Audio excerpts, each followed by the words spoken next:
Oh, hey there! I was just parking up my cool motorbike that I own because I'm a biker. I'm a Hell's Angel now. My name's Matt, and welcome to the opener. And today's opener is a ridiculously important one, possibly the best opener, the opener you need. Why? Because it's a game you can play potentially for no money, and a recipe that will make you exponentially better in every aspect of your life. That's right, sweetheart, it's Skulls and Roses, the incredible bluffing game that takes poker right down to its raw, basic, mushy pulp of a soul. It's just bluffing. It's just staring in somebody else's eyes and asking yourself, or them, if one of you feels lucky. I thought I'd try and put a bit of an effort in this video, but I couldn't find any roses, so I got daffodils instead. And I can't remember where I buried the skulls. God.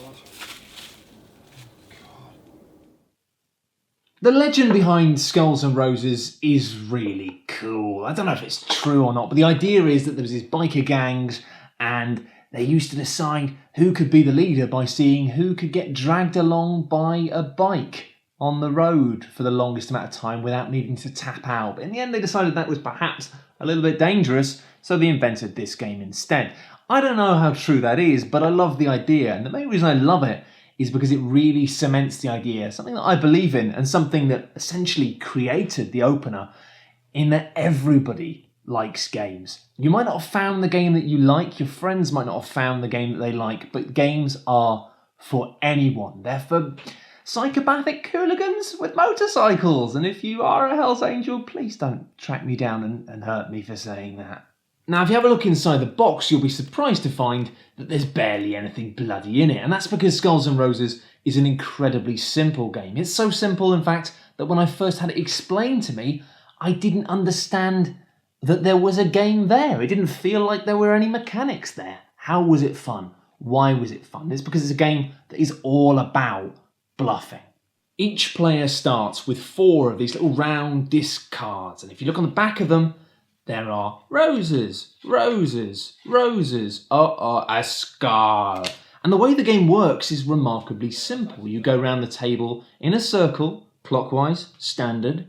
You put down 1 of your discs. And once you've done a full circle and everyone's put 1 of their discs down, the person who started then has a choice. They can either choose to put another disc down and start creating a stack, or they can choose to call a number. And this is where Skulls and Roses gets exciting. Now let's just say it's been round a couple of times and I have 2 in front of me. I decide that I'm going to call a number, and I decide I'm going to call 3, which means I think I can, from around the table, flip over 3 of these discs without revealing a skull. But here is the kicker. To do so, I have to start off by revealing every disc in front of me. So I look around the table, I see what's going to happen. Is anyone going to go higher? 4, maybe 5. But no one's going to go any higher, which means I have been caught out. Because in flipping over my cards, I reveal a skull, which means I permanently lose 1 of my 4 cards. And 1 of 4! That's brutal. Because it's random, I don't know which one gets taken, somebody else gets to pick one at random. But if they take my teeth, if they take your skull in the early game, you then spend the rest of the game just trying to pretend that you're choosing which card to put down, when actually it doesn't bloody matter, because you haven't got any teeth. Without any teeth, you can't do much. But if you call out a number, turn over the cards and flip over the number you need without finding a skull, you win a point. And you take your square marker and you flip it over to the other side. And once somebody has got a flipped over card, if they win another round, they've won the game. So simple. All you need to do is make 2 calls that pan out well and you've won the game. But if you keep making the wrong calls, you're going to run out of cards entirely and then you're out. You can play it with 3 to 6 players, and if you've got 2 boxes of Skulls and Roses, you could technically play it with bloody up to 12, but really it does thrive at around that 4 to 5 mark. It gives you enough time with individual players to start to learn their tells and know how they work and spot their evil, repeated tricks. If I didn't realise you had a call, I wouldn't have put that down then. But the best thing about Skulls and Roses, if I just move this Basil to one side, the best thing about Skulls and Roses, or at least my favourite because I'm an arsehole, is the way that you can bid knowing that you've put a skull down. So I could have 2 cards down and I could look around the table when it's my turn and say 3. And then what will happen, if I'm lucky, is that somebody else will bid higher. And knowing that my cards must be safe because I'd have to flip my cards first, would begin by flipping their own and then flipping mine to find that, I've got a skull. People will hate you for doing this, and you can only do it so many times before people will just avoid you because they know you're going to do it, or worse, people will start to call your bluff and you'll sit there and go, 3. And everyone else will look at you as if to say, go on then. At which point, great stuff. Skulls and Roses is such a simple game. It's a beautifully simple game because what it really boils down to is flipping over your own cards after you've made a call and then just looking into the eyes of the people you're playing with, wavering your hand over their stack and just making eye contact with them as if to say, is that a skull or is that a rose? Skulls and Roses is the game that we thought poker was when we first started playing poker when we were younger. It seemed like so much fun, all the bluffing, but then you get older and you realise that that isn't the game. Poker is a game of probabilities, it's a game of numbers. And as soon as you start meeting people who are really good at maths, really good at working all that stuff out, poker stops being as fun as it was. It loses the purity that we thought it had, but I guess it never did. Skulls and Roses has that. And more importantly than that, you don't need anything to play it. You may have already noticed. These look an awful lot like beer mats. You may have noticed that because I said that. But anyway, what's wonderful about Skulls and Roses is if you're bored in a pub and you've got 3 or 4 friends, you can just go and politely find stacks of these, 4 each per player, get a biro, and just draw a mark. It doesn't need to be a skull, it could be a devil. It could be a little cheeky picture of a penis. You can do whatever you like. It's a game you can play anywhere. And just remember that next time you're home at Christmas, sat around having a pint with people you haven't seen for a long time and it's a bit awkward, get some beer mats, play Skulls and Roses. But I mean, why should you buy it in a box? Well, partly because the box is lovely. It might not get people into board games per se, but it'll get people into play. It'll get people into the feeling of seeing how much fun it is to add a game to another activity. I mean, this one is a perfect late night drinking game. I've played this many times after the pub. Get a bottle of whiskey out, pop on your leathers, and play some Skulls and Roses because it is maybe not an opener, but a fantastic closer as well.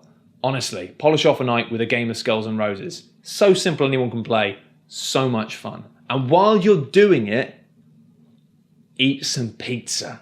Learning to make pizzas is the most important life skill anyone can have. Almost everyone likes pizzas. They're incredibly overpriced in shops and takeaways, and they're so easy to make. But best of all, even if you make this recipe badly, people will really like it and they'll think you're some sort of wizard. Learn to make pizzas well, and the rest of your life will just be better, constantly. And all you need is flour, oil, tomato in a box. Let's do this. Whack 2 small spoons of yeast in a mug with half a small spoon of sugar and 50 millilitres of lukewarm water. Leave that for about 15 minutes until it goes nice and frothy, and then in a big bowl mix 500 grams of plain flour, 4 tablespoons of olive oil, or just do it by eye to be honest, just splash it in, and half a teaspoon or more of salt. It's up to you, just put more salt in if you want. I wrote this down, I might be wrong.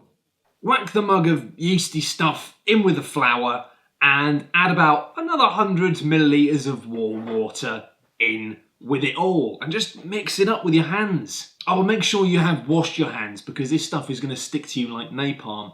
But if you keep going, eventually it will take some sort of form. You might need to add a sprinkle more flour to make it firm, or maybe a little bit more water to loosen it up a bit. But do be careful not to add too much at any one time, because otherwise you'll get yourself into a real mess. And it's quite helpful to have somebody nearby who can just maybe help you out with that, so you don't go around the house touching things like a monster.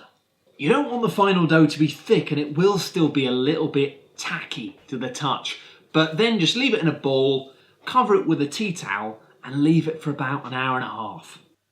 And that's bloody it. Then all you do is just rip off balls of it, whack them onto a floured surface, roll them out or stretch them out with your hands, get them nice and thin, cover them in tomato out of a box. You can make your own homemade sauce, but frankly, to begin with, tomato in a box, job done.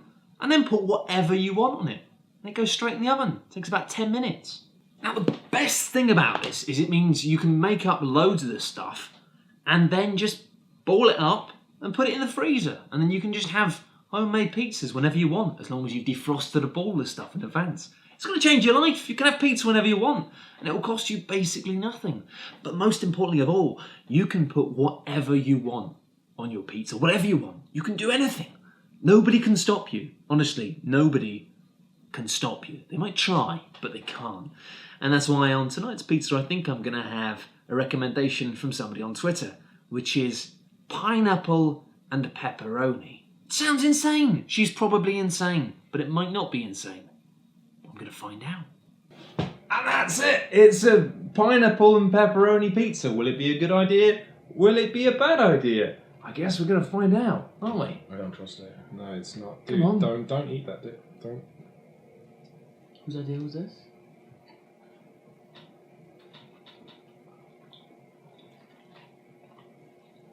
It's all right, but I mean, I haven't had any of the pineapple bit.